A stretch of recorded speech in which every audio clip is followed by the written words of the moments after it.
ko dɔ bɛ itikafu kɛ misiri kɔnɔ. Bon itikafu in kɔfɛ minnu nana itikafu la olu ye mana dɔ de sɔrɔ misiri kɔnɔ. U tɛ mana in tigi dɔn. Ko silamɛya sariya ko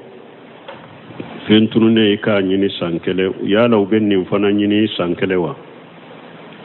Bon ninnu n'a ɲɔgɔnna min sɔrɔla misiri de kɔnɔ a b'a di misiri saliwɛlɛla de ma. Min tora misiri kɔnɔ a b'a di misiri saliwɛlɛla de ma. Donc ni mɔgɔ nana a ɲini misiri la mina min dɔn a dɔnna ko ale de t'a dɔn a bɛ di a tigi ma. N'a tigi ma dɔn sa san kelen tɛmɛna kɔfɛ a bɛ misiri kɔnɔ a tigi ma dɔn. Donc misiri mɔgɔw b'a kɛ cogo min i b'a kɛ o cogo la. N'a ka d'u ye u b'a sarakati mɔgɔw la, n'a ka d'u ye u b'a fɛɛrɛ ka wari don misiri kɛsi la.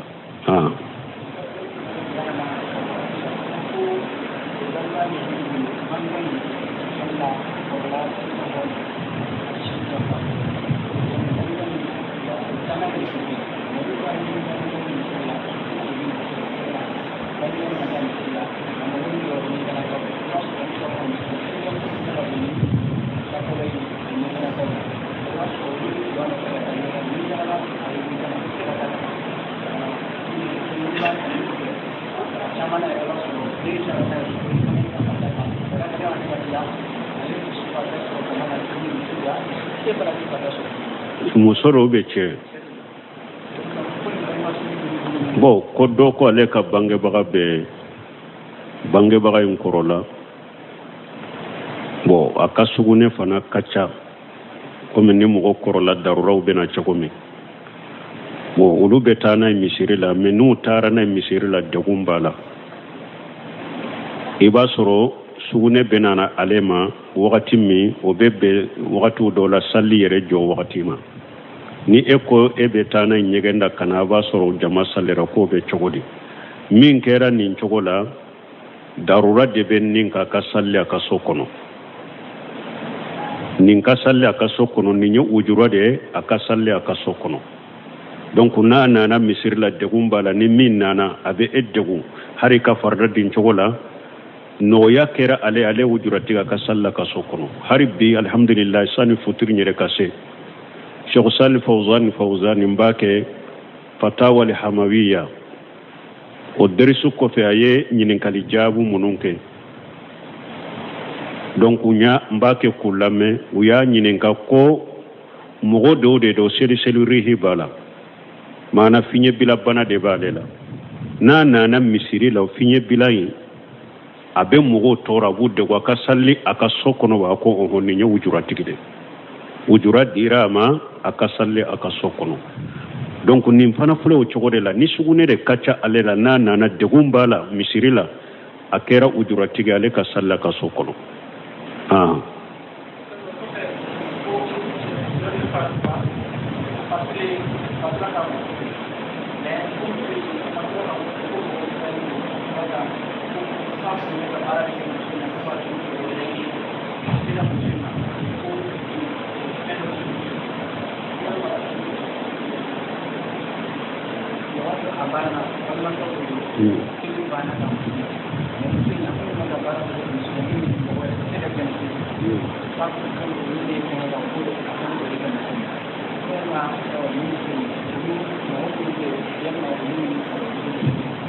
Bon ko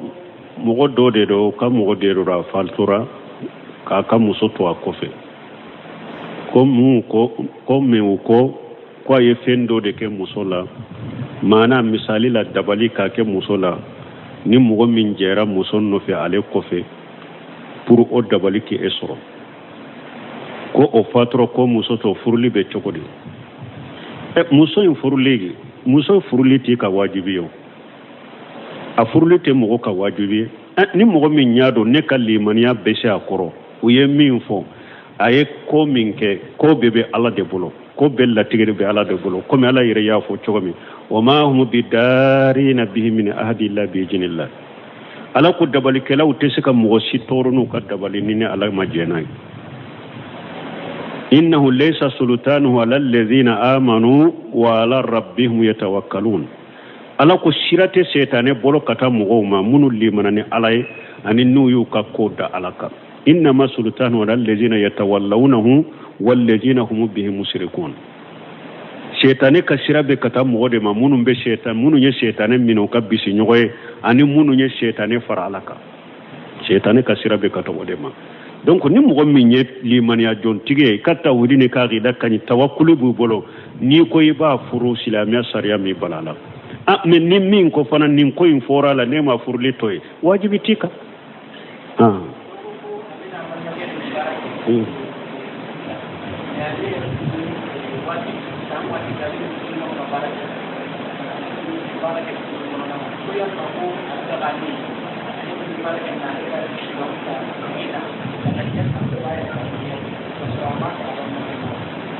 uka jende na fulo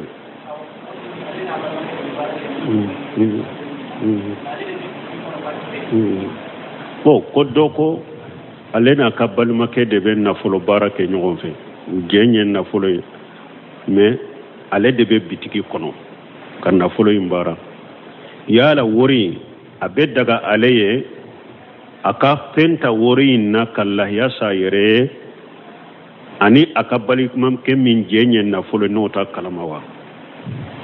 bon no ya soro je nyogonya mindo e ka hake ni yoro hake donen don na fulo la aleta hake donen de na fulo la e be kallah ya min saniya tawrila iba sebi kude abe ko tige kabuy kude ikan ni yoro de la basi tennin kay be se kan nin ta har ni ma sarala parce que i yere de kan na fulo dunina ni jate bora be tige kabuy ku men ni ya soro ote e ba tala de ate tige kabuy ku abe fana jendo nin te daga ye foi ka saraye ube na yere ye sira dima nunu na nyogona lahiya sani ni fe nunu sira dirima e de be bitigi kono de be na fulo la ni makona femmin na nyana bo akono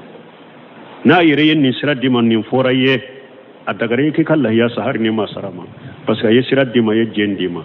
ube ya jenyi na fe ne ba fe kala ya sankata worila ata adagare ye ni na meni ote kana fenta na fulo na kala ya sayire na ta kalama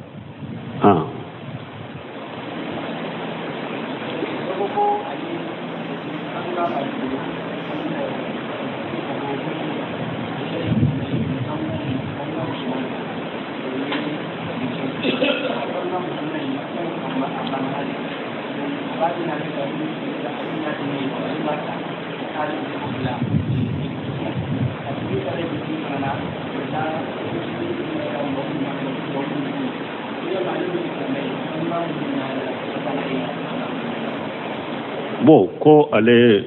doye nyinin kali ke ale islamai na bange baga musoma o ye chrétien o ye kafiri na sararo kafiri do bo ko bananendo ko abafu ale ko aka aleta kata igilizila no tara igilija lada mumbu boloye uka fem munumbe igiliji kono karamo munumbe igiliji kono ko be do ke moye pour banabagato ye pour ka kenya ko aka aleta kata igilizila pour o do kata ke aye o be be ayewa o te beye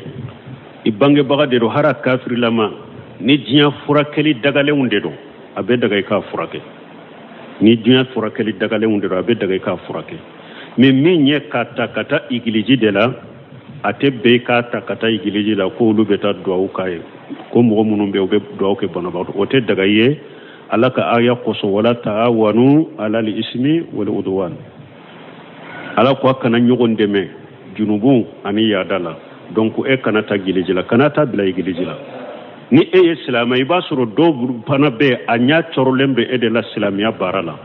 ni oye eye ibesto kata igilijila abese ka modo tromper mimbe ke minni alama faraka na be afana betu kata igiliji nonuna uba fili ube eyere ni alama far eka igiliji tugu yen nindo be to katae ube se ka tromper kana folo min e yiraila ki nege ki fenke ki hakili chinya ni alama farika ifana na faruka ube ni la shika ika dinala ni ma faruka kuni bulla shi kai ka dina la kercew ka bara yode nasaraw kafiru ka bara yode imma ini boy ka dina kono pew nu mo soro mo minna ini la shika donc kanata bila iglesia la ate daga ikata bila iglesia la ta'ata li makhluqi fi ma sha'at li khaliq mo shite damasa bato ay damasa kuta e mo shite ala kuta damasa in kuta dam fem bato lila donc ambe min fonni nye na koy katana furakeli yoro la furakeli yoro munu furakeli dagara ibado hari ni kafiro iba furake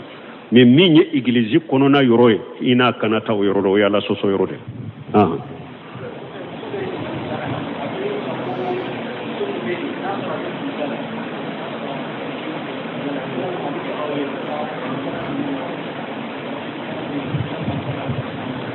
ko musomi a ce fatura be furujala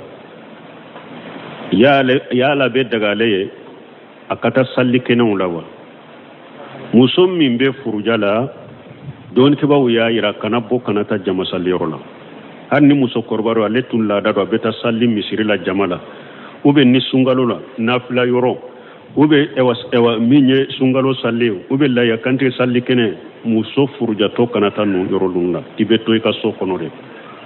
darura doron de be se ka elabo don ke bawo ko ni darura be furujato la de tilefela la be se ka bo mana darura uye jumae ni bana bala fo ka bo kata do toro sola furujato be se ka ta bonni na tile kono me sufe ko kana shi ikaddu kono ikaso kono ube ni furujato ye karamogo de muso min do karamogo de do abe mogo de la kala ndeunde la kala mogo wore te se ka joale nola donc afana be furujala tile la be se ka bo kata kala like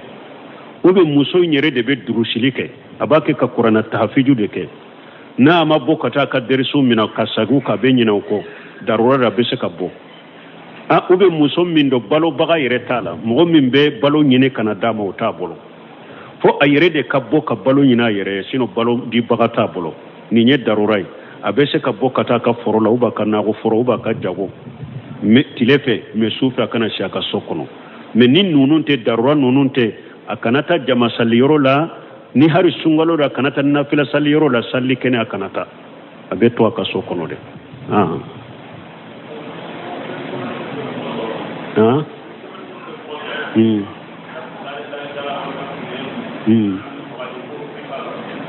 bon ko fe misemanu fe nyana manu munu be mo toro e ko misali dale ni fe nunu ku faga be chogodi no semina remahullah fe nyana ma munu fulen ni nye duguma fe munu fulen ni nye abu tilakata tila yoroma damado ado be silamiya sariya ke wulu kafa ibe wulu faga de komisa nyina bunteni ewa alhadiya kono sugude do wal qurab ganga nunu wa kalbul aquru wulu fato ciden kon nunun kafa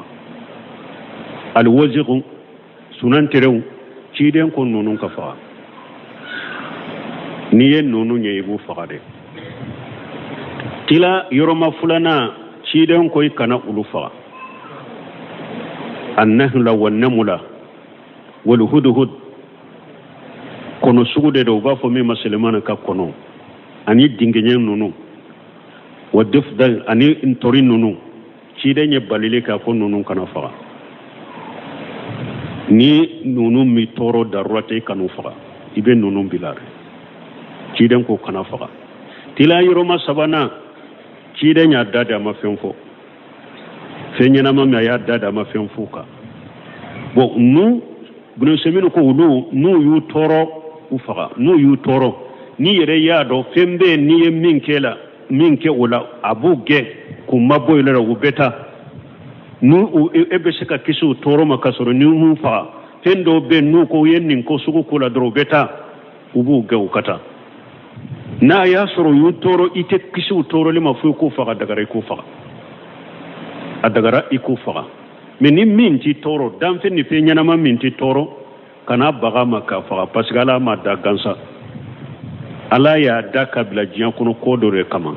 e kana baga maka fa meni fe ngo fe ni toro de e pe se ka kisa ka toro ma fu aka fa adagara ka fa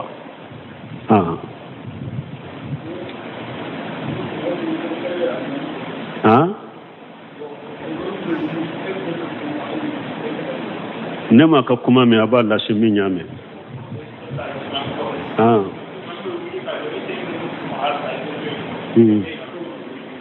bo ko mo min be salli almami ko fe ko almami be wuli har bi etembe dumo be chogodi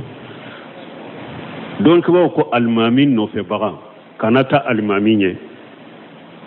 mo kanata almami nye ka almami ko la wotebe ni yutugu abika salli ciya ni mi tugu ni tara almami nye sagi ka biama ni nyina na de ube fili de do fenti ka wala mais ni tugu abe ibe junubu soro don ke ba do ko fana be salli ciere abo chogo kele na fulanna kana tarade almami fana ko fe ni almami wulila yoro min na ya kumbele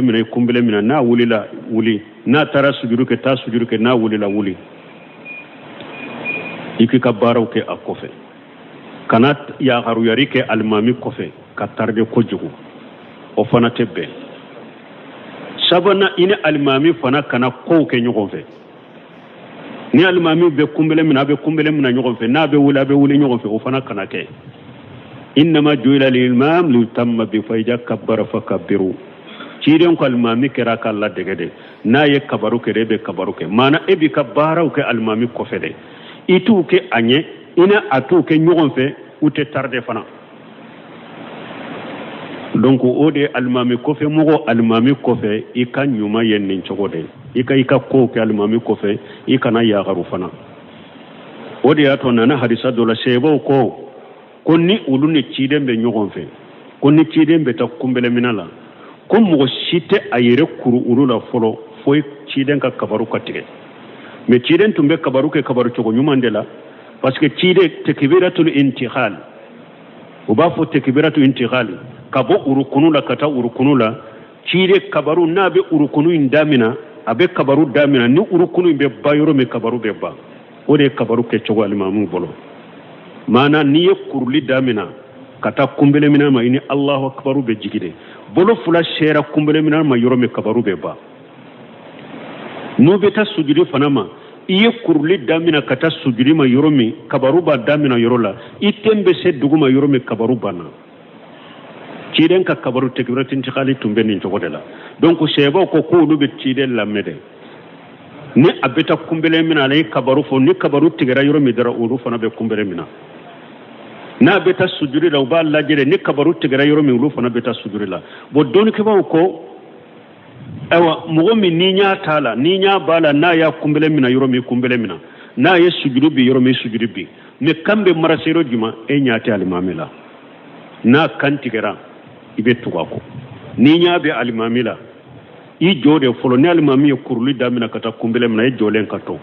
na bolo fula shera kumbele ma yoro mi bi ka kumbele mina na beta sujudi ma na ye kuruli damina e kana kuru folo i joy ka laje na te sera duguma e fana bete ka sujudi la ni nya be alimami la ni nya te alimami la aka na ya sura alimami min be kabaru fo komi ci den tumba fo chokomi ni akanti gara yoro mi ebi tawke akofe donc alimami ko fe mo ika chogo nyuma e ninde mais alimami chama fana te ni la halaka de adon nube Allahu akbaru min be fo ko minato ni bo fo ya soro abirila kaba na birila de kumbele minana ale birito de ba fo Allahu akbaru sujudi fana la na te sera duguma da ba fo Allahu akbaru ni nya katawde almamu do fana be na beta kumbele minana ba fo Allahu akbaru kabaru mbe fo katige kasoro kumbele mamina kabaru mbe fo katige kasoro sujudi make ni be katawde almamu bodo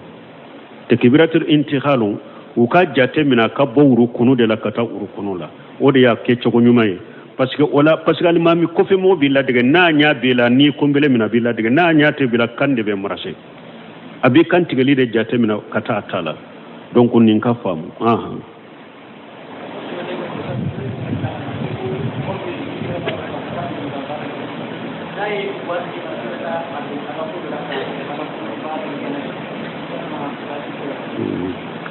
ko mogo mi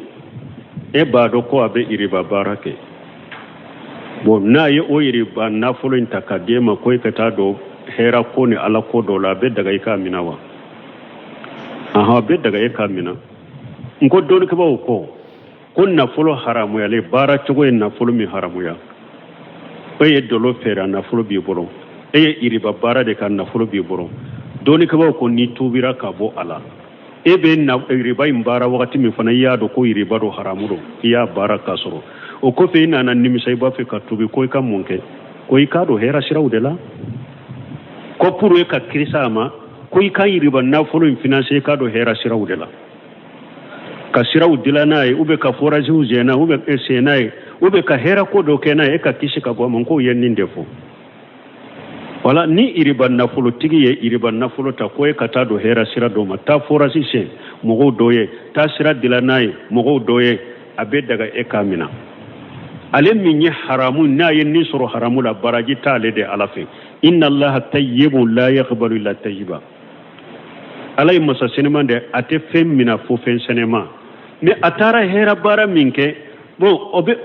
hɛrɛ baara in kɛra minnu ye olu bɛ o hɛrɛ in sɔrɔ mais baraji t'ale de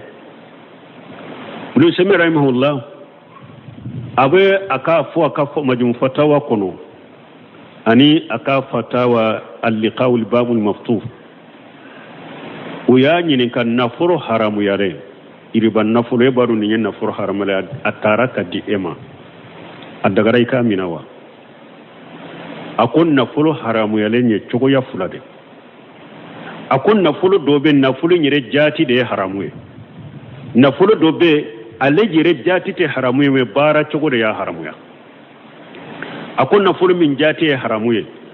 o haramu yara tigi bolo na ya di mɔgɔ min haramu yara i ka mina misali la dolo yɛrɛ jati de ye haramu ye ni mɔgɔ min ye dolo ta nana di e ma a dagara i ka mina wa dolo in haramu yara yɛrɛ bolo haramu yara i ka mina mɔgɔ ye wali saga suɲalen de fɔlɔ a bolo e yɛrɛ b'a dɔn nin ye wali saga de a b'a bolo a haramu yara le min y'a sunya haramu yara a bolo n'a dira e fana ma e b'a dɔn a taa tɛ nin ye wali ta de haramu yara e fana ka mina parce que saga in jati de ye haramu ye sisan wali ta dɔn ni haramu yara tigi bolo a dira min na n'i b'o dɔn haramu yara i ka mina mais ni baara cogo ye nafolo min haramuya mɔgɔ ye dolo de fɛɛrɛ o wari b'a bolo ou bien iriba nafolo wari de b'a bolo ni nafolo haramu yara tigi ma mais n'a nana di e ma a ma haramuya e ka mina a ko a ma haramuya e ka mina haramuya ale bolo mais a ma haramuya e ka mina parce que a nana e ma ni sira dagalen de a dira e ma de a y'o delila kɛ mun ye a ko ciden sallallahu alaihi wasallam ala y'a fɔ kuranɛ kɔnɔ yahudiw ka kibariya la ko samma'una lil kajibi akaluna lil suhuti a ko yahudiw fule de ko galon lamɛ baganŋanaw de don galon fɔ baganŋanaw de don wa haramu dunnaw de don fana wa akilihum riba o nana yawrela ko ka riba i ka riba dun sababu la ala ye yahudiw fɔ ko haramu dunnaw don k'u bɛ riba mina wa akilihum riba u bɛ riba mina u bɛ riba dun mais a ko n'a ta yahudiw tun bɛ ciden sɔrɔ a b'a mina a ko yahudiw tun bɛ ciden sɔrɔ u ye faliw d'a ma u ye bamuruw d'a ma u tun bɛ dumuniw tobi u b'a invité dumuniw la a bɛ taa dun Khaybara do yahudiya muso ye ɲininkali kɛ sogo yɔrɔ juman ka di ciden ye u ko ba sɛ a ye ba sɛ jani ka pɔsɔnɔ k'a la k'a di ciden ma ciden y'a dun mais ka sogo in to ciden da kɔnɔ da ko pɔsɔnɔ de bɛ na dɛ kanin kunu ciden y'a tu ka bɔ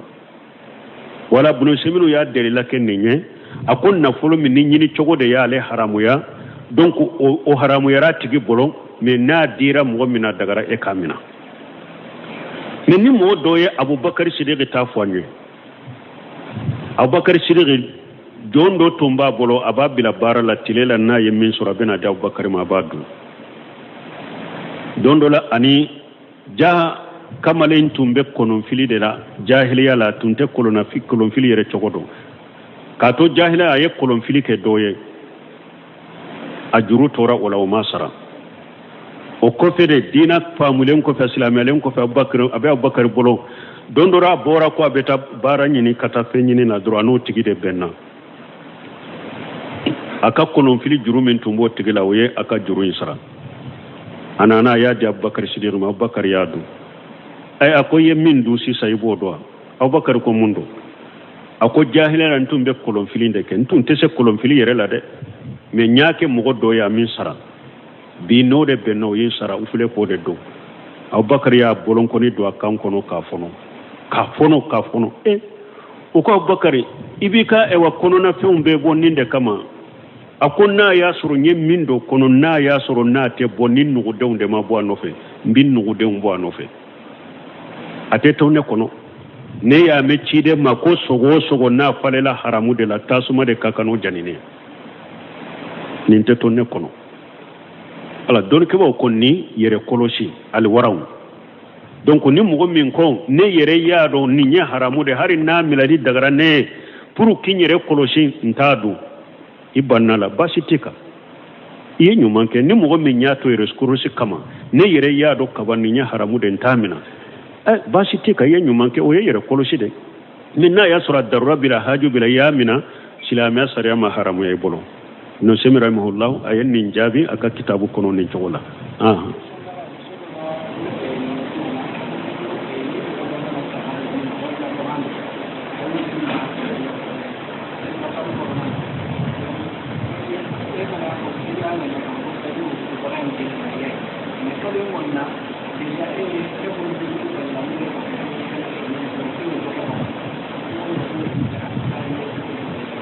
soni tige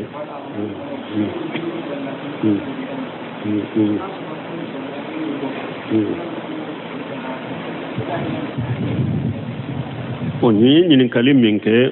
ko dode do ko mi salliba kalo la ya kantige kalo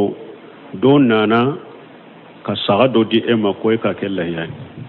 aye bagan do di ema ke ka ke la ya e fana ya ngania iko nimbaga ine ba ke la ya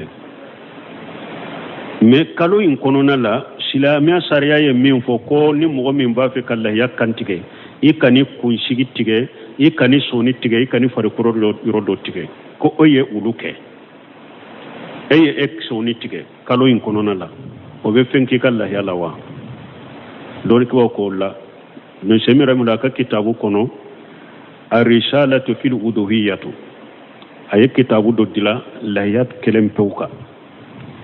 ako ewa minye soni ya fora ikanu tige wajibi da iki yere mina ka boy soni ni kunsiguma men ni mo minye ewa iyere tugu iyi ka soni tige iye ciden sosole hadisa sosole min ka de junubu bila me foyti kala yala ani kala yate nyogon sirala iye ciden sosole min ke soni tige baliyala de junubu bila ikala ya fadela ka ya fima me foyti kala yala men na ya sori nyina na de inyina na de ki soni tige ube ki kunsigi tige foytila junubu tila foytila te foy balika la yala